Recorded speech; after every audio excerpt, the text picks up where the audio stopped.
After the news of CM Punk's firing from All Elite Wrestling and amid strong competition from Payback and college football, AEW Collision draws its lowest ever viewership number in its short history. Details on that, plus how many people actually tuned out after the news was announced by Tony Khan during the opening of the show that CM Punk had been fired from the company. Speaking of CM Punk, Impact Wrestling are reportedly very excited about the possibility of working with the former AEW and WWE champion. Chris Jericho has also commented on speaking with CM Punk on the day of AEW All In. Details on his backstage interaction with Punk. Eric Bischoff says that CM Punk is now gone, but Jack Perry shouldn't get away scot-free and suggests that AEW should fire the former FTW champion. Update on that. Plus, it's Dynamite tonight. It's Wednesday. You know what that means. Title matches have been announced for Dynamite. We'll let you know what title matches have been announced. John Cena reacts to being an invisible guest on Miz TV during Monday Night Raw, and Gable Steveson pulls out of a big amateur wrestling tournament.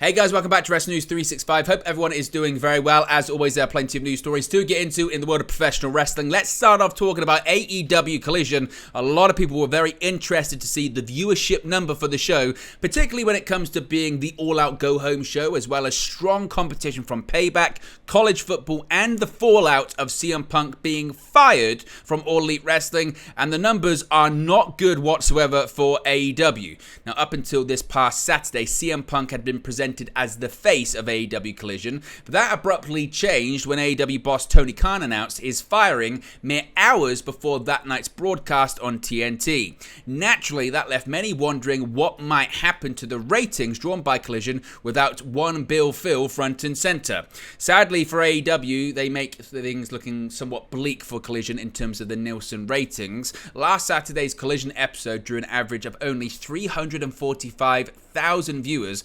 144,000 of which were in the advertiser-prized 18 to 49 demographic, leading to a 0.11 key demographic rating per WrestleNomics.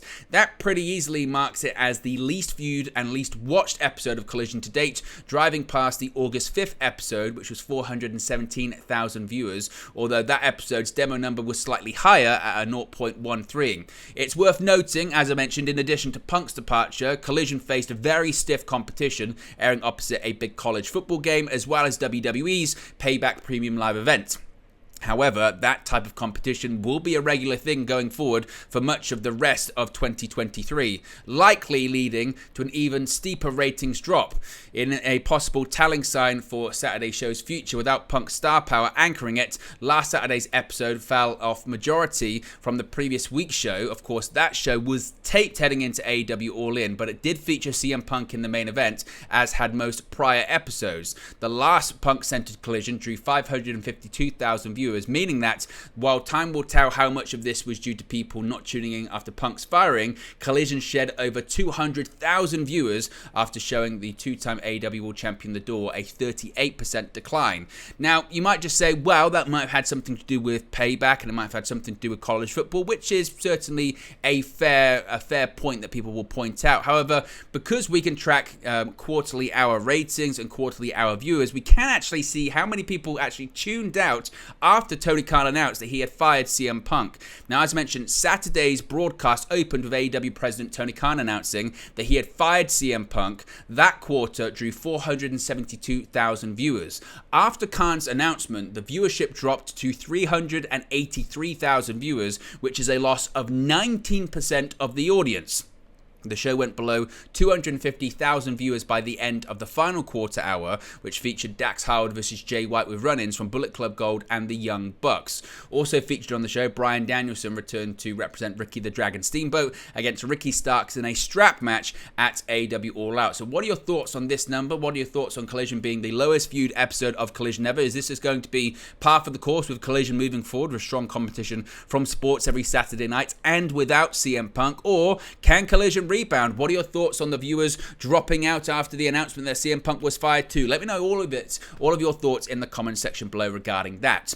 Now, CM Punk, he might be gone from AEW. There have been rumors he could go back to WWE. However, some within Impact Wrestling are reportedly interested in signing the former AEW World Champion. While WWE's interest in CM Punk remains to be determined due to the upcoming merger with UFC, one pro wrestling promotion that do want to sign CM Punk is Impact Wrestling. According to Mike Johnson of PW Insider, Impact Wrestling are, quote, super excited about the prospect of working with CM Punk. There's no word on if the two sides have held talks or even if Punk wants to come back to professional wrestling at this point. It is also unknown if Impact would be a viable long-term option for Punk and if they could afford his big contract. Now, Punk does have a history with Impact, having performed for the then TNA Wrestling in 2003 and 2004 as part of Raven's The Gathering stable. Punk was backstage at an Impact Wrestling event earlier this year, Spring Slugfest tapings in Chicago, and in addition to mingling with talent, he played a round of Uno. Punk was said to be pleasant, in a good mood, and happy to be there for the taping. Punk had been a part of All Elite Wrestling, but he was fired by Tony Khan on September 2nd, following an investigation into the all-in altercation Punk had with Jack Perry backstage. AEW President Tony Khan noted that Punk made him fear for his life while backstage at All In, and it was recommended by the AEW Disciplinary Committee and outside legal counsel that Punk be terminated. CM Punk, as we spoke about earlier on in today's video, the one earlier on, check that out, Punk is not expected to be featured in New Japan Pro Wrestling, with PW Insider reporting the promotion would likely not be interested in Punk due to their relationship with AEW. So is there any possibility, is there any chance that CM Punk could appear in Impact Wrestling? Maybe not long term, maybe for one event. Bound for Glory is in Chicago later this year. Is it possible? Let me know your thoughts and predictions, as always, in the comment section below.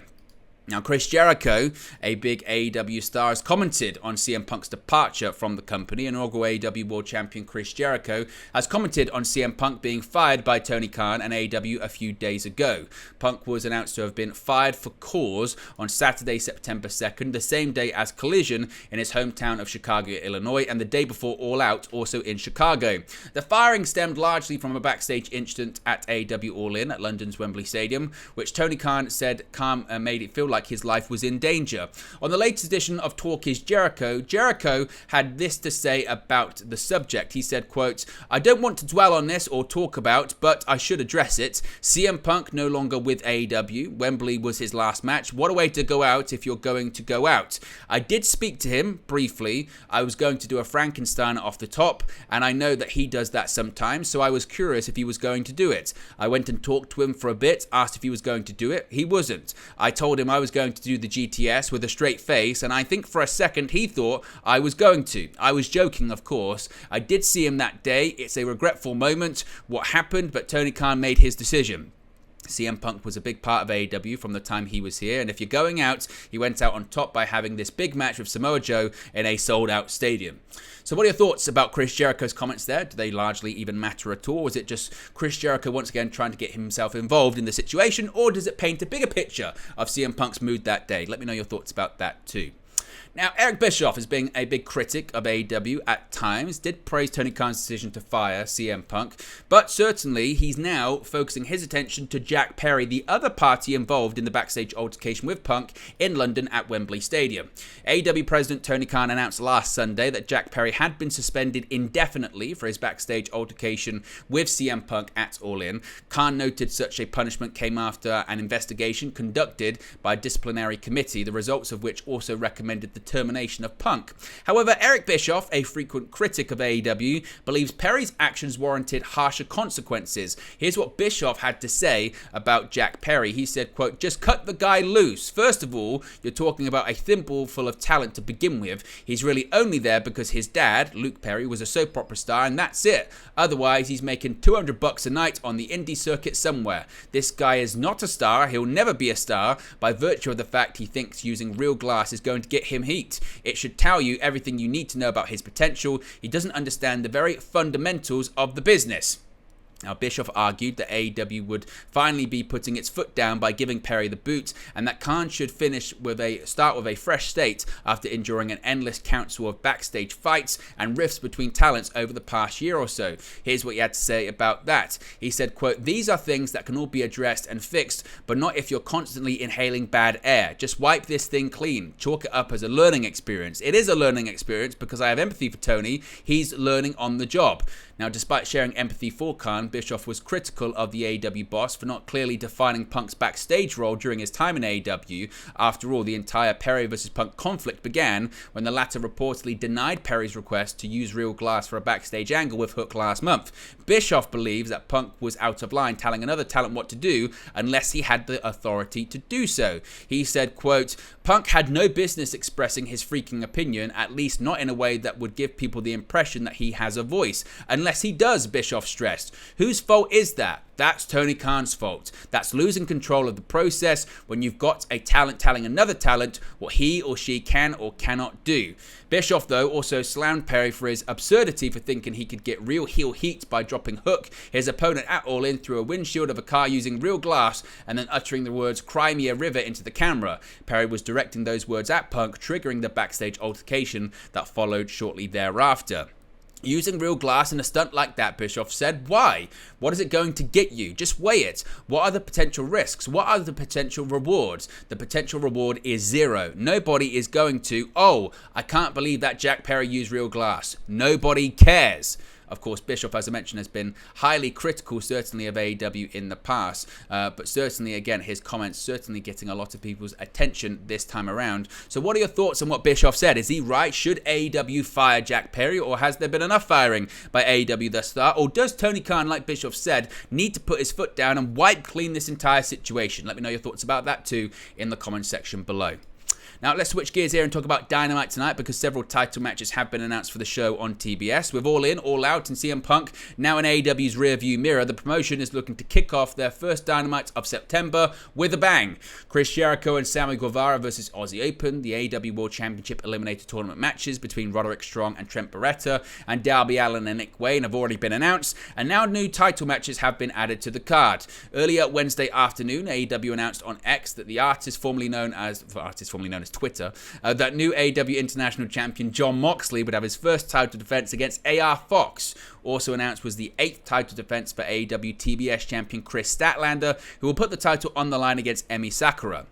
This will be Fox's second shot at the International Championship, having previously challenged former champion Orange Cassidy for the title on July 26. It will also be his first match since being removed from the Mogul Embassy on August 23. For Sakura, it will be the first time she's challenged for the TBS Championship, and her first AEW title match since Full Gear of 2019, when she unsuccessfully challenged Riho for the AEW Women's World Championship. It will also be Sakura's second straight Dynamite appearance, following a 6-woman tag team bout that aired last week. Now, one thing that was getting a lot of people talking coming out of Raw on Monday was the Miz TV segment with John Cena, but you just couldn't see him. Now, John Cena has seemingly reacted to the much discussed Miz TV segments from this week's edition of Raw. The segment, which saw Miz call out Cena for his contributions to the Miz's defeat to LA Knight at Payback, would see Cena make his entrance, sit down, and even take a skull-crushing finale from Miz, all without being visible to the live crowd or viewers at home, because we can't see him. Get it? Despite many fans finding the entire thing hilarious, including a video showing WWE's cameraman selling the appearance from Cena, some fans feel the opposite. But what did the man himself think? Well, in a post to his always random Instagram that never leaves captions or additional context, Cena uploaded a picture of The Miz landing his finisher to the invisible Cena, with Cena set to miss this Friday's episode of SmackDown due to his appearance at Superstar Spectacle in Hyderabad, India. It's unlikely we're going to get an actual response from him until the following week's SmackDown, if at all. But what did you think of the segment? Did you like it? Didn't you like it? Was it good? Was it bad? Let me know your thoughts, as always, in the comment section below. Finally, a bit of an update on Gable Steveson and his future with WWE, because he's not going to be competing at a big amateur wrestling event. USA Wrestling announced on September 6th that Olympic gold medalist and WWE prospect Gable Steveson has opted not to participate in the 2023 Senior World Championships in Belgrade, Serbia later this month. Replacing Steveson will be Final X runner-up Mason Paris. After his success in the Summer Olympics that took place in Tokyo in 2021, Steveson returned to the mat at the 2023 US Open Wrestling Championships, where he dominated and ultimately won the tournament. He went on to win the 2023 Final X, earning his spot at the 2023 Senior World Championships that will take place from September 16 to September 24. However, it remains to be seen why Steveson pulled out of the competition. The 23-year-old signed a next-in-line deal with WWE in September 2021 and made a few televised appearances, including a WrestleMania 38 cameo, until he made his NXT debut this past summer. Stevenson's first WWE match took place at the NXT Great American Bash in July as he battled Baron Corbin to a double countout. On top of that, Steveson was not warmly received by the WWE fans at Cedar Park, Texas that night. Steveson has yet to return to WWE since his unsuccessful debut. It was reported that he would be away from the squared circle once again to focus on training for Serbia. With that off the table, the amateur wrestler could potentially return to NXT sooner rather than later, but he's also expressed his interest in utilizing his last year of NCAA eligibility. What are your thoughts on Gable Steveson's future? Does he have a future in WWE? Can he improve? Let me know your thoughts about that as well. But there you go, guys. It's the latest pro wrestling news for you. Be sure to smash a like on the like button. Be sure to subscribe bottom right hand corner. As always, let me know your thoughts in the comment section below, and I'll speak to you again very, very soon. Hey guys, thank you for watching, listening, streaming, or however you come across this video today. Be sure to click on the video on the right there to watch our next video, or click the bottom there to subscribe, or the bottom right hand corner. Thank you very much, and I'll speak to you again very soon.